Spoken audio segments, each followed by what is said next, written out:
Welcome back, beautiful peeps. It's Reggie Moore tapping in with the latest, of course, of what's going on with this Young Thug case that's about to be a mistrial, potentially. Very, very, very, very, very close to being a mistrial, right? There's a lot of nonsense that's been taking place over the case, that's been really causing the prosecutors to actually jeopardize this case and maybe even cause a mistrial, right? Now, I know a lot of folks are fully aware of what happened with the ex parte meeting back on June 10th, right? Where the judge and the prosecution was withholding information and pressuring a key witness. Matter of fact, not a key witness, the star witness, right? Which is Lil Woody, right? Mr. Copeland, right? Actually unexpectedly just showed up in court on Tuesday that actually just passed, right? Now, here's what I want you guys to understand. We're looking at someone right here who is prime example of someone getting caught up or a witness being caught up in the justice system where now it's either their life is going to be jeopardized by who they actually turned on or it's going to be jeopardized by the system,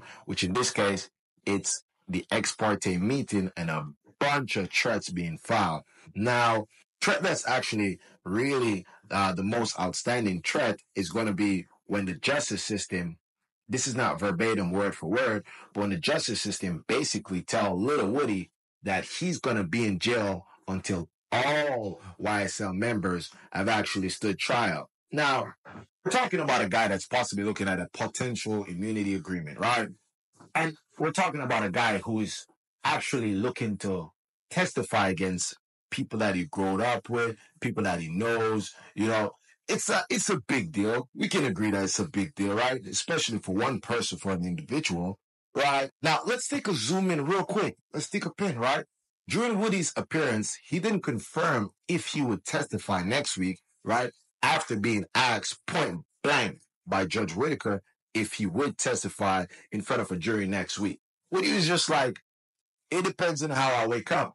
Now, when a guy replies like that, that's a mindset of like, I'm not sure what's going to happen. I'm not sure if I'm even going to wake up or what's going to be the real thing because without Little Woody, they don't have it in case. And also, here's the next key piece of information, guys. I want you guys to take a little second and let this zoom in. Little Woody is going to have to give a brand new testimony. The reason why is because what happened with the entire previous part of the case is now being looked at as not credible because we already have a judge that had to be recused, right, manually, right, by the system. And then we also had another judge that took it on and basically saw that this is a no-nonsense thing. Like, this is a thing that if you step wrong, you might be jeopardizing your career.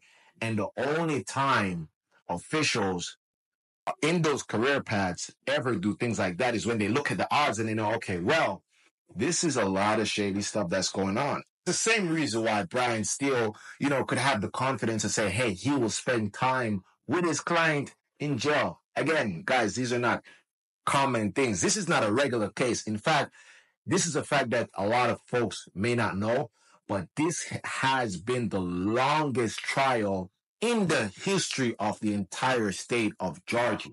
So this is not just any regular case anymore. It's a lot of things that's actually at play right here, right? Ex parte meeting is just a clear, obvious truth of how the justice system can be very injustice, right? Now, I want you guys to now stick a pin. This is the way that things are. On Wednesday, prosecutors seem to just dodge a bullet, right? Because they actually handed over some pieces of information, right? But when you look at it, how many times do they actually get a chance to say, oops? How many times do they actually get a chance to slide with stuff that their professionals should have made sure is intact? Like making sure that the defense get the information, making sure that all evidence is shared with the defense. These are things that are happening right now which can cause a case to actually become a mistrial automatically. In fact, if defense that was acting in the way that the prosecution was acting, this would have already ruled a clear favor for the prosecutors. The only reason why it's still being challenged is because whenever you tear down the prosecutors, you always tear down the justice system. You tear down a layer of the justice system each time you actually tear down the prosecutors, right? Because it makes the credibility becomes questionable. And justice system is based on credibility, right? If you guys go ahead and take a look and research, do all your research that you need, right? Without the credibility and the trust of the people, there is no need for a justice system. The justice system is made to serve the people, right? This is the reason why the judge had to be recused because of his unlawful behavior. You're having an ex parte meeting with the prosecutors, right? When the case is already being looked at unfairly. This is the reason why the second judge just recused herself because she's not trying to end her career. And I agree with her. If I'm working a case, I know that the chances of winning, because of all of the mess that's here, the chances of winning is super low.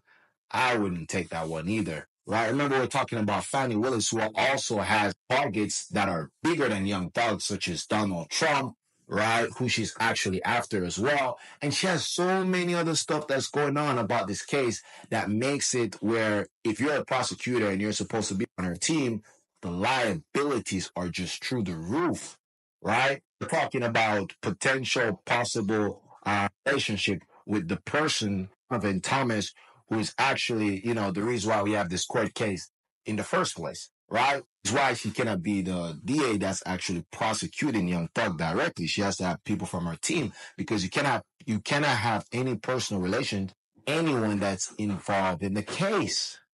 That's just simple one-on-one with law, right? Which is why so many things are going on and they're trying to drag it out and they're dragging it out to try to have, Young Thug and the YSL team kind of spend some time and, take him a little bit in the oven, take away their freedom a little bit, put them in jail, kind of, give them a little bit of the slave treatment, right? That's what prison is, right? After all, it's like a slavery, right? Modern day slavery. But now, guys, tell me exactly what you guys think in the comments below. You guys think that this is going to be a mistrial with all the dirt and everything that's actually happening over this case?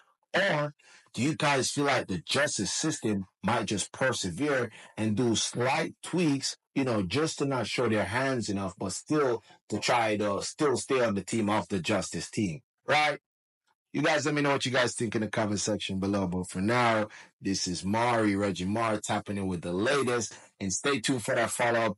If you guys haven't hit that like and subscribe, now is the time. I'm out of here.